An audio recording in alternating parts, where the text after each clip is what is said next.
दोस्तों अब करते हैं ब्रीफ एनालिसिस आज के मैच का कि भारत के ने जो है इंग्लैंड के साथ जो मैच खेला उसमें भारत के वीकनेसेस कौन कौन सी आई और वीकनेसेस से ज़्यादा बड़ी बात मैं अगर कहूँ तो कौन कौन से ऐसे पॉइंट्स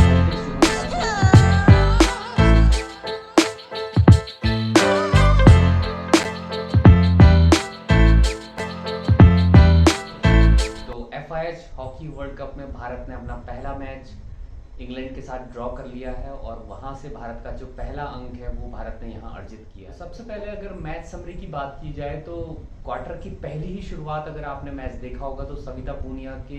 डाइविंग सेव के साथ शुरुआत हुई थी, लेकिन उसके बाद भारत ने पहले क्वार्टर में जो है एक गोल कंसीड किया और दूसरे क्वार्टर में ही वहां पे उस गोल को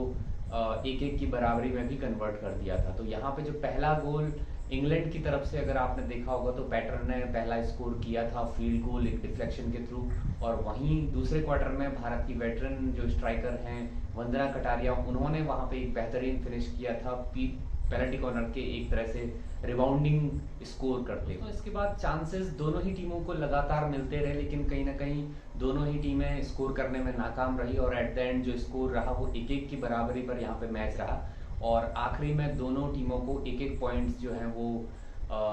डिवाइड कर दिए गए। तो इस पूल की अगर हम बात करें तो चारों टीमों के पास अभी एक एक पॉइंट है। जो दूसरा मैच इस पूल का पूल बी की बात मैं कर रहा हूँ यहाँ पे हुआ था वो चाइना वर्सेस न्यूजीलैंड था, वो भी जो है वो बराबरी वहां पे रहा और एक एक पॉइंट वहां भी एक तरह से डिवाइड कर दिए गए। तो अब करते हैं ब्रीफ एनालिसिस आज के मैच का कि भारत के ने जो है इंग्लैंड के साथ जो मैच खेला उसमें भारत के वीकनेसेस कौन कौन सी आई और वीकनेसेस से ज़्यादा बड़ी बात मैं अगर कहूँ तो कौन कौन से ऐसे पॉइंट्स पॉजिटिव्स जो है वो भारत यहाँ से लेके जाएगा और आगे का सफर जो है इस वर्ल्ड कप में अपना जारी रखेगा। तो फ्रेंड्स पहला पॉजिटिव मेरे लिए आज का इंडियन टीम का ये रहा कि एक तो भारत ने अपना मैच जो है वो यहाँ पे लूज नहीं किया और कहीं ना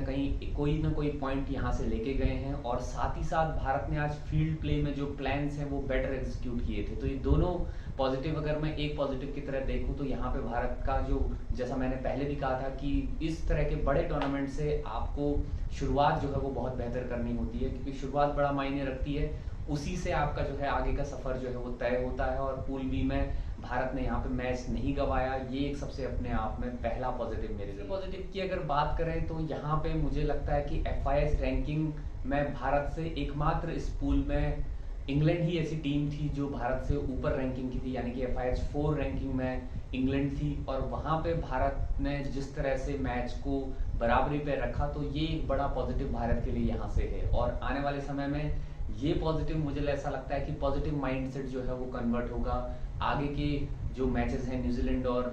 चाइना के साथ, उसमें कहीं ना कहीं मुझे लगता है कि रिजल्ट पे इसका इफेक्ट जरूर आ। दोस्तों तीसरी एक बड़ी चीज जो मुझे इस मैच से निकल के आई जहां पे भारत का एनर्जी लेवल मुझे काफी बेहतर नजर आया और कहीं ना कहीं कोचेस का और जो एक मैनेजमेंट का बेहतर प्लान वहां पे नजर आया और सब्स्टिट्यूशन जिस तरह से लगातार होते रहे और उससे एनर्जी लेवल जो भारत का ग्राउंड में फील्ड में नजर आ रहा था पूरे मैच में वो जरूर एक पॉजिटिव यहाँ पे नजर आता। दोस्तों चौथे नंबर का पॉजिटिव मेरे लिए है हर एक मैच में बॉल पोजीशन। आप सब जानते हैं कि कितना जरूरी हो जाता है हॉकी जैसे गेम में, जहां पे भारत ने आखिरी में 48% यानी कि 48% जो है बॉल पोजीशन अपने पास रखा था। तो ये कहीं ना कहीं एक तरह से 50-50 मार्जिन आप ये कह सकते हैं। तो इंग्लैंड जैसी टीम के साथ बॉल पोजीशन भी आपके पास अच्छा था, हालांकि पहले 2 क्वार्टर में और बेहतर बॉल पोजीशन यहाँ पे रखा हुआ था भारतीय टीम ने, लेकिन कहीं ना कहीं बॉल पोजीशन के साथ साथ सर्कल पेनिट्रेशन जो भारत ने आज किए हैं और इंग्लैंड से ज्यादा सर्कल पेनिट्रेशन भारत के यहाँ पे मैं आपको बताऊं भारत ने आज किए थे। तो ये अपने आप में चौथा मेरे लिए एक बड़ा पॉजिटिव है जो आने वाले समय में भारत को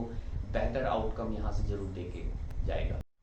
दोस्तों मेरे लिए इस मैच का आखिरी और 5वां पॉजिटिव है आज डिफेंडर्स का परफॉर्मेंस,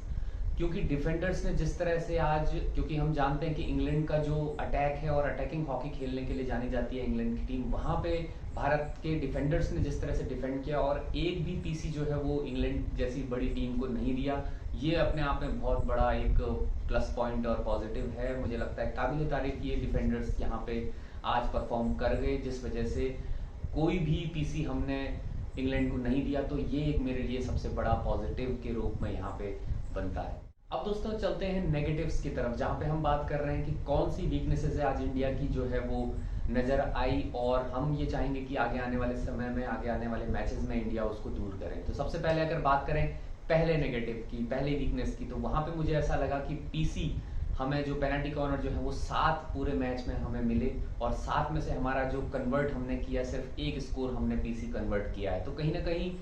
प्लान्स बेहतर हो सकते थे और प्लानिंग को बेहतर तरीके से एग्जीक्यूट किया जा सकता था स्ट्राइकर्स के थ्रू या पीसी जो खिलाड़ी ले रहे थे उनके थ्रू। तो कहीं ना कहीं वहाँ पे वेरिएशंस की कमी भी नजर आई, और जहाँ पे वेरिएशन लिया तो वहाँ पे प्लान्स को बेहतर तरीके से एग्जीक्यूट करते हुए हमारे प्लेयर्स नजर नहीं आए। तो ये एक सबसे बड़ी वीकनेस आज की मेरे लिए होगी। आने वाले समय में पीसी को अगर आप कन्वर्ट नहीं करेंगे, पीसी एक बहुत बड़ा इंपॉर्टेंट रोल प्ले करता है फील्ड हॉकी में आज के टाइम पे, तो वहां पे मुझे ऐसा लगता है कि पीसी को कन्वर्ट आगे के मैचेस में जरूर करना होगा, ताकि आपको वहीं से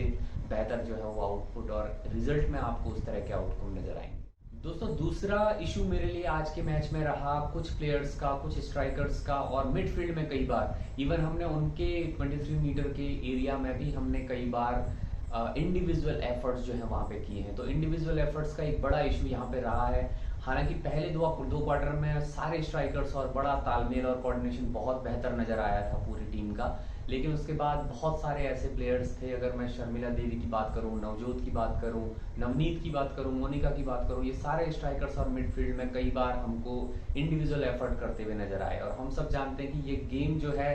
वो टीम इवेंट या एक तरह से टीम एफर्ट्स का है, जहां से आउटपुट आपको तभी मिलता है जब आप टीम एफर्ट्स जो है वो वहां पे लगते हैं। तो कुल मिला के ये इंडिविजुअल परफॉर्मेंसेस या मैं कहूँ कि इंडिविजुअल एफर्ट्स जो है वो कहीं ना कहीं भारतीय टीम को दबाव में भी, और खासकर इसका जो असर है वो डायरेक्ट आपको रिजल्ट में जरूर रिफ्लेक्ट करेगा आने वाले समय में। तो ये एक बड़ी वीकनेस और आज का एक बड़ा इशू मेरे लिए यहाँ पे।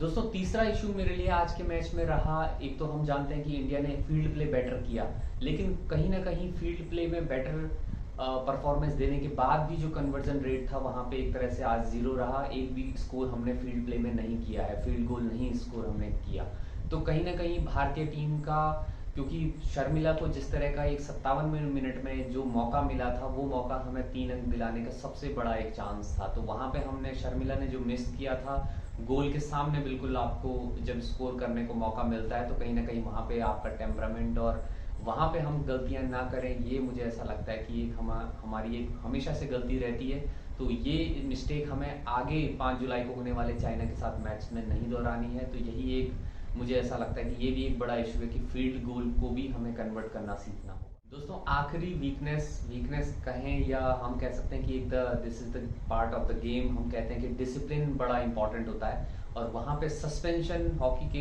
खेल में, क्योंकि 15 मिनट का एक क्वार्टर है जिसमें खिलाड़ी 3 से 7 मिनट 6 मिनट तक खेलता है एक खिलाड़ी मैक्सिमम, तो वहां पे अगर कोई टीम का कोई खिलाड़ी अगर सस्पेंड होता है, टेम्परेरी सस्पेंशन, जहां पे अगर उसको ग्रीन कार्ड या येलो कार्ड मिलता है, तो वो एक बड़ा लॉस जो है वो भारत या किसी भी टीम को वहां पे रहता है। तो भारत ने आज, हालांकि एक ही ग्रीन कार्ड जो है वो नवजोत को मिला था, लेकिन ये डिसिप्लिन जो है, क्योंकि हमेशा पिछले ओलंपिक्स में भी हमने यही बात की थी और कोचेस भी हमेशा यही कहते हैं कि खिलाड़ियों को डिसिप्लिन होना पड़ेगा। डिसिप्लिन यानी कि आपको कम से कम कार्ड लेना है, इंटेंशनली जो हम ऑफेंस करते हैं उससे थोड़ा सा बचने की कोशिश करनी पड़ेगी। तो कहीं ना कहीं ये आपके टेम्परामेंट को दर्शाता है जब आप इस तरह की गलतियां कम करते हैं। तो टेम्परामेंट हमें यहाँ पे बेहतर करना होगा, ये टेम्परामेंट हमें आगे आने वाले समय में बेहतर करके देगा और वो रिजल्ट में हमें जरूर उसका रिफ्लेक्शन नजर आएगा। तो दोस्तों, अब उम्मीद है भारतीय महिला हॉकी टीम 5 जुलाई को चाइना के साथ होने वाले मैच में बेहतर करेगा और कहीं ना कहीं 3 अंक लेके वहां से अपनी मजबूत दावेदारी पेश करेगा और पूल बी में अपनी मजबूत स्थिति को बनाएगा। तो दोस्तों, ये था brief analysis India versus England hockey match का। अगर आपकी तरफ से भी किसी तरह का एनालिसिस किया गया है और आप कोई सजेशन देना चाहें तो आप अपने थॉट्स को कमेंट बॉक्स के थ्रू हम तक पहुंचा सकते हैं। साथ ही साथ वीडियो को लाइक जरूर करें और टीम इंडिया को सपोर्ट करना ना छोड़ें। चैनल को सब्सक्राइब करें। फिलहाल के लिए बस इतना ही। Thank you so much.